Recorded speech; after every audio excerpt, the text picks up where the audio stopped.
So we have a rather interesting question on Quora. Why doesn't my Indian boyfriend tell his parents about me, his white American girlfriend? And it's kind of serious.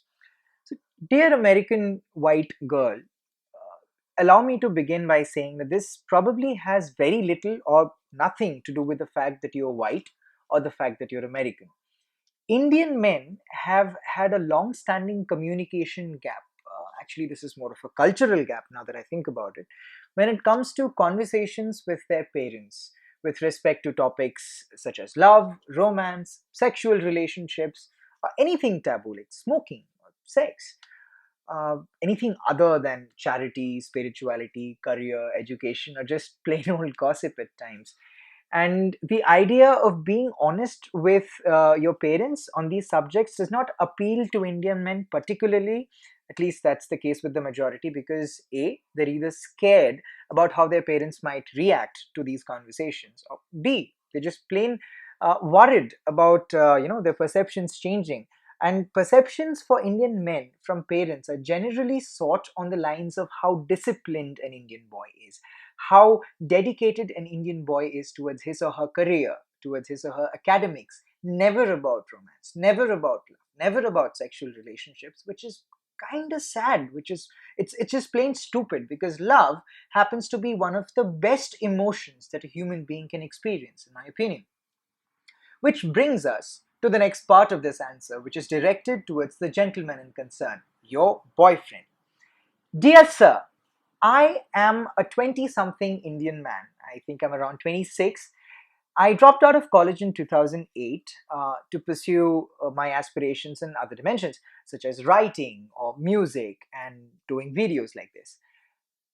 I have always been open and honest with my parents about the decisions that I've taken, the decisions that affect my life. I decided to tell them the first time I smoked, the first time I had sex, the first time I contemplated a serious relationship with a member of the opposite sex. And as a result, you might find this surprising. I don't, and this is kind of embarrassing. They've always been very supportive. They've always been very eager to help me in their capacity. They've never been questioning too much about the things that I do. Yes, there were moments of apprehension, but we have sat down, we have discussed these things over dinner, over lunch, and we've worked through these conversations. And my parents have realized that I have chosen to do things that make me happy, and that's really important. It's not rocket science when you try and imagine why my parents have been supportive or why your parents might be supportive.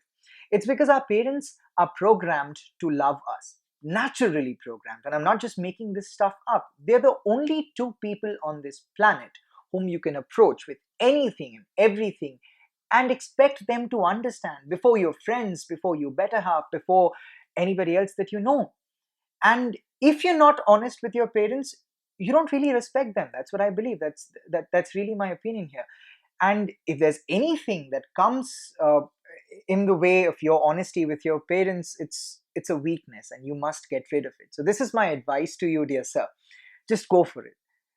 Ask your parents to sit down over a cup of coffee or tea or whatever works. So if you're away from them, maybe set up a Skype call and tell them that you're in love with somebody, that you're in love with a white American female.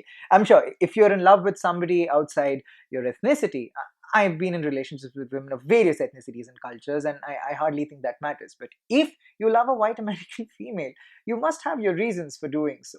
It could be in the person, it could be in your lifestyle choices. Explain it to them the same way you would explain it to me if you and I were having this conversation. Understand their reactions, study their logic, share your logic with them. And it might take a couple of conversations, it might take a couple of hours, but trust me, in the end, they will understand. They are bound to. They're your parents, they love you. And dear white American girl, I hope you can draw some context from what I've just said here.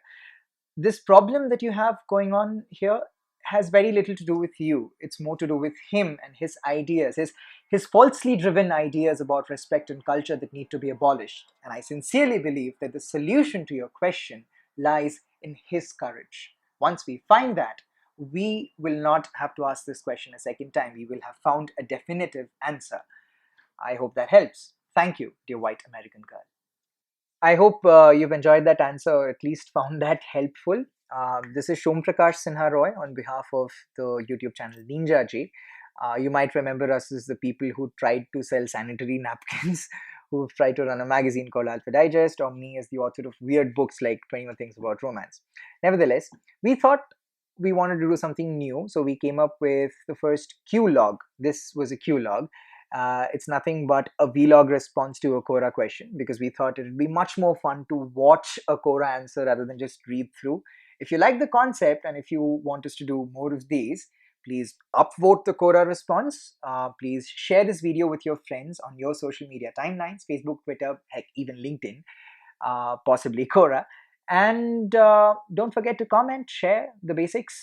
If you want to ask us any questions, if you see any Quora questions that you want me to answer, just type them in comments over here and I can attempt to answer them. I think that's about it. This is Shom Prakash signing off on behalf of Ninjaji. Bye bye.